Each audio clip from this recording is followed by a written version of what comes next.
شب قدر میں جبریل اترتے ہیں، فرشتے اترتے ہیں، ساری دنیا میں پھیل جاتے ہیں. پھر جو لوگ دعائیں کر رہے ہیں، نمازیں پڑھ رہے ہیں، ان کے ساتھ آمین کہتے ہیں. پھر جب سحری کی صبح صادق کی اذانیں ہو جاتی ہیں تو سارے فرشتے اکٹھے ہوتے ہیں، جبریل سے پوچھتے ہیں کیا ہوا؟ تو جبریل کہتے ہیں اللہ نے سب کو معاف کر دیا، 4 آدمیوں کا کیس پینڈنگ. تاریخ ڈل گئی، تاریخ ڈل گئی کہ یہ جب تک یہ کام کر رہے ہیں معافی نہیں، چھوڑ دیں گے معاف.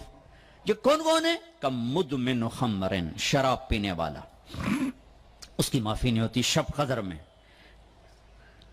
تو کوئی اللہ نہ کرے کوئی ہو، کوئی ہے تو توبہ کر. ہر خواہش جسے آپ دنیا میں تصور کرتے ہو اس کو اللہ نے حلال طریقے سے جنت میں تیار کر کے رکھا ہوا ہے. کہتا یہ شراب چھوڑو، تمہارے منہ سے بدبو، بے ہوش ہو رہے، پیشاب نکل رہے، تم آؤ میرے پاس. وسقاہم ربہم شرابا طہورا، تیرا رب تمہیں خود اپنے ہاتھوں سے پلائے گا. ٹھیک ہو گیا؟ عاق لوالدیہ، ماں باپ کا نافرمان، بخشش شب قدر بھی نہیں بخشوا سکے گی. ماں باپ کا نافرمان. میرے نبی نے فرمایا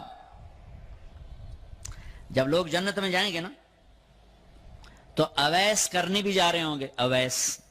اویس کون ہے؟ اویس بن عامر من مراد من قرن من الیمن. یہ میں نے آپ کو ان کا پورا جغرافیہ، ان کی پوری آپ کی میں نے آپ کو ان کی بتا دی ہے بایوگرافی.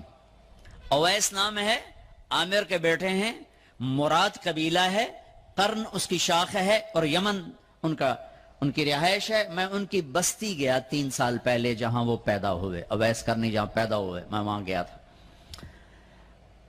انہوں نے ماں کی حد درجہ خدمت کی، وہ آسمانوں تک پہنچی. یہ میرے نبی کی خدمت میں حاضر نہیں ہو سکے، آسمانوں سے جبریل پہنچے. اب جبریل کی بات کو میرے نبی کیا کس طرح، چونکہ اللہ کے نبی دیکھ رہے تھے کہ آئندہ آنے والی نسلیں ماؤں کے ساتھ کیا کریں گی.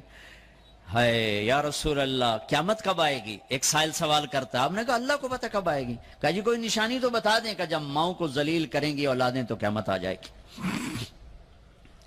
عمر، علی، 2 عظیم ہستیوں سے کہا جا رہا ہے تمہارے دور میں ایک شخص آئے گا، اس کا نام ہوگا اویس بن عامر. درمیانہ قد، رنگ کالا، ایک سفید داغ جسم پر، جیسے آنکھوں سے دیکھ ہی رہے ہوں گے، آنکھوں سے اللہ نے پردے ہٹا دیے ہوں گے. تو آئے گا اور جب وہ آئے تو تم دونوں نے اس سے دعا کروانی. اللہ کی قسم حضرت عمر اور حضرت علی کو اویس کی دعا کی ضرورت نہیں تھی. یہ آپ کو پیغام پہنچانے کے لیے ہے کہ ماں کا کیا مقام ہے. تو وہ حضرت عمر حیران ہو کے دیکھنے لگے کہ یہ کیا کی جاندے نے ایسی دعا کروا بھی. صحابی کو تو کوئی پہنچ نہیں سکتا، پھر صحابی بھی عمر اور علی جیسا. آپ نے کہا عمر، علی.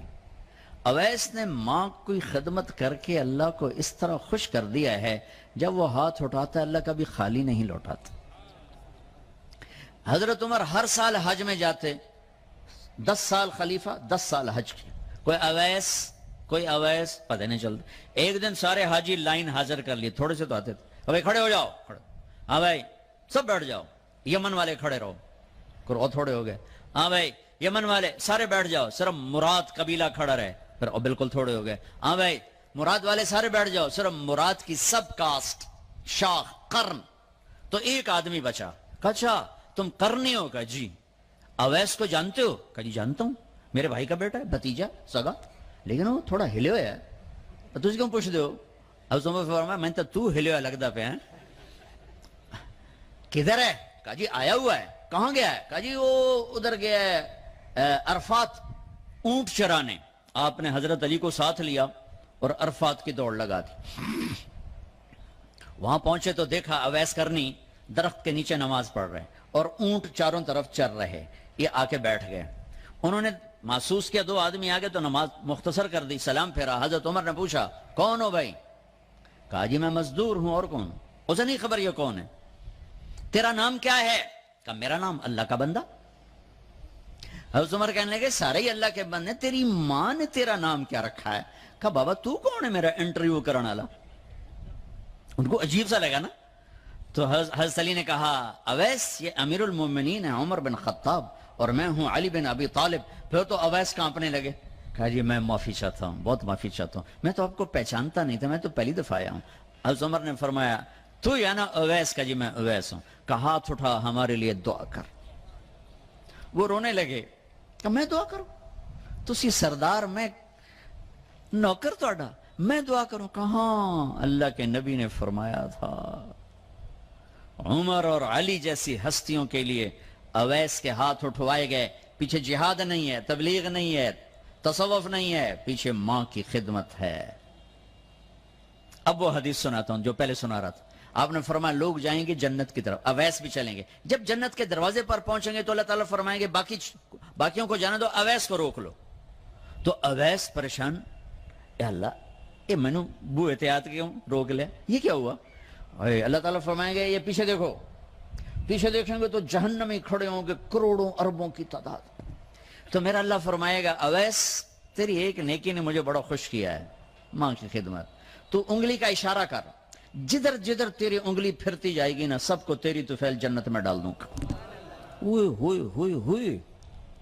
یہ وہ ماں ہے جو کراچی کے ہر گھر میں ذلیل ہو رہی ہے, اور پنجاب کے ہر گھر میں, سندھ بلوچستان کوئی نصیبوں والی مائیں ہیں جن کو آنکھوں کی ٹھنڈک اولاد ملی ہے, ورنہ زہریلے سانپ ہیں.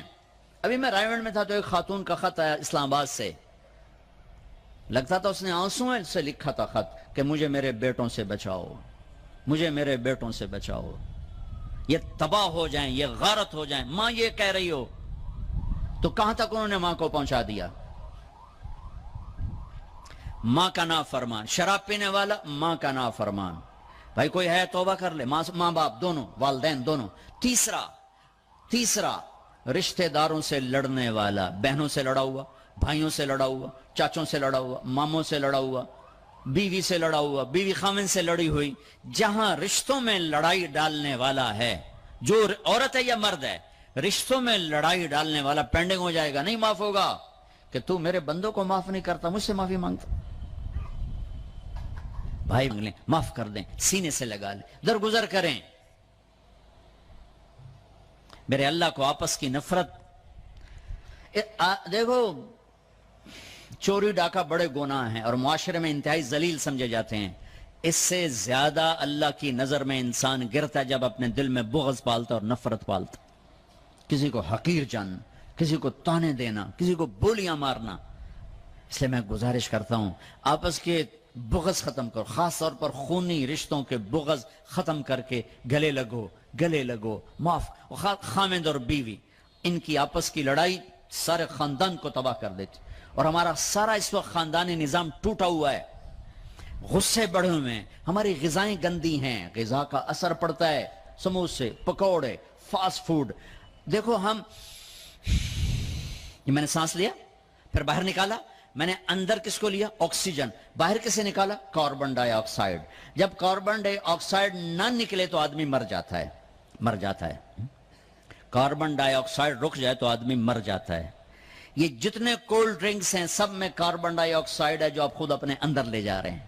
تو مزاجوں میں غصہ بڑھ رہا ہے, تیزابیت بڑھ رہی ہے. پھر جتنی فاسٹ فوڈز ہیں یہ سب مزاج گندا کر رہی ہیں. مزاج, اللہ کے واسطے چسکوں کے پیچھے نہ پڑو, نیچرل غذاؤں پہ آؤ. میرا اللہ نے کہا والتین والزیتون, مجھے قسم ہے زیتون کی اور انجیر کی. کتنا خوبصورت اور مفید پھلوں کی قسم اٹھائی اللہ تعالیٰ نے. اللہ نہیں کہہ سکتا تھا مجھے جلیبیوں کی قسم اور مجھے سموسے کی قسم, مجھے پکوڑے کی قسم, چنیوٹیاں دے کنے دی قسم. سارے جہان دے میدے برباد کر دیتے کنے کھوا اللہ نے کتنی اچھی خوبصورت غذاؤں کی قسم اٹھائی ہے. اپنی غذائیں ٹھیک کرو, پھر اپنے رشتوں کو ٹھیک کرو, اپنی حدود قائم کرو. ساس سسر نے خامند اور بیوی کو برباد کیا ہوا ہے, اور خامند بیوی نے کہیں خود اپنی نادانی سے ایک دوسرے کو برباد کیا ہوا ہے, کہیں ماں باپ نے مل کر تربیت کے نام پر اولاد کو برباد کیا ہوا ہے. ماں باپ ہونے کا غلط فائدہ نہ اٹھاؤ, اپنی اولاد پہ اتنا جبر نہ کرو کہ وہ باغی ہو جائیں, اور تربیت کے نام پر ان پر سختی کرنے سے ریاکشن آئے گا. اپنے نبی کی سیرت پڑھو, یہ لمبا مضمون ہے, بیان کرنے میں صرف اشارے دے رہا ہوں. کہ رشتے محبت سے قائم رہتے ہیں، رشتے محبت سے قائم ہوتے ہیں۔